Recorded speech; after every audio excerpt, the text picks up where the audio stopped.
এখন এই মানুষটাও যদি আমার জীবন থেকে চলে যায় তাহলে তো আমার দুনিয়ায় কিছুই থাকলো না। সর্বস্ব চেষ্টা করার পরও আমি চাই মানুষটা আমার কাছে থাক। অসুস্থ স্ত্রীর শরীর ছুঁয়ে আমি কথা দিয়েছিলাম যে আমার রক্ত বিক্রি করে হলেও তোমাকে আমি চিকিৎসা করব এবং স্বাভাবিক জীবনে ফিরে আনব। আর যতদিন ও বেঁচে থাকবে দুনিয়ায় ততদিন ওর পাশে আমি থাকব। রিকশা চালক শহীদ আলী সারা জীবন পাশে থাকার প্রতিশ্রুতি দিয়ে ঘরে এনেছিলেন স্ত্রী জান্নাতীকে। কথা দিলেও কজনই বা শহীদ আলীর মতো এমন করে পাশে থাকতে পারেন, আগলে রাখতে পারেন। নিজের জীবনের সবটুকু দিয়ে যেন জীবনসঙ্গীকে দেয়া প্রতিশ্রুতি পালন করে চলেছেন শহীদ। একসময় গার্মেন্টসে চাকরি করতেন তিনি। চাকরি হারানোর পর জমানো টাকা দিয়ে একটি মোটরসাইকেল কিনে রাইড শেয়ারিং করতেন। কিন্তু স্ত্রী জান্নাতীর চিকিৎসার জন্য সেই মোটরসাইকেলও বিক্রি করে দিতে হয়। এরপরও থামেনি জীবনের পরীক্ষা। হঠাৎ মাত্র 10 দিনের জ্বরে বদলে যায় জান্নাতীর পুরো জীবন। ধীরে ধীরে তার শরীরের নিচের অংশ অবশ হয়ে যায়। এখন হুইল চেয়ার ছাড়া চলাফেরা করতে পারেন না তিনি। স্ত্রীর প্রতিটি কাজ এখন নিজের হাতে করেন শহীদ আলী।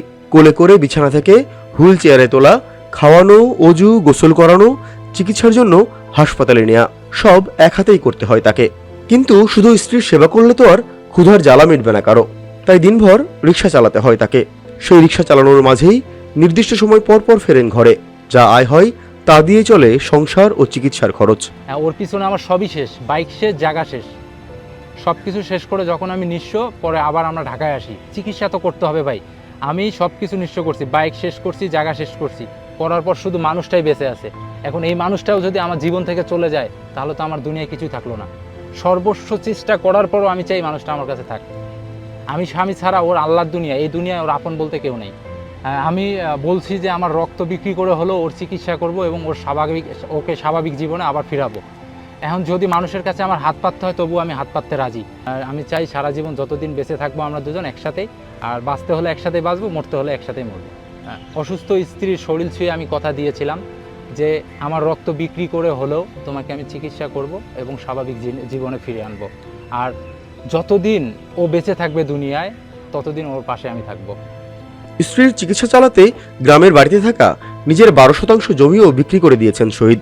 তবুও চিকিৎসার ব্যয় মেটানো সম্ভব হচ্ছে না। তাই সমাজের বিত্তবান ও হৃদয়বান মানুষদের কাছে সহযোগিতার আবেদন জানিয়েছে এই পরিবারটি।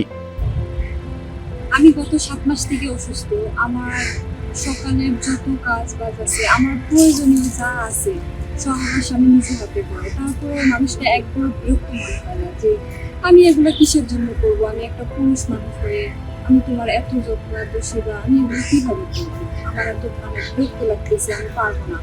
আমি গত 7 মাসে আমি আমার স্বামীর মুখে একবার ওই কথাটা শুনিনি বা তার চোখে আমি কখনো বিরক্ত এগুলো দেখিনি। তো তারপর আমি বলতে চাই সবার ক্ষেত্রে যে আমার স্বামী আমাকে, আমার বিপদের সময় আমার স্বামী আমার পাশে আছে।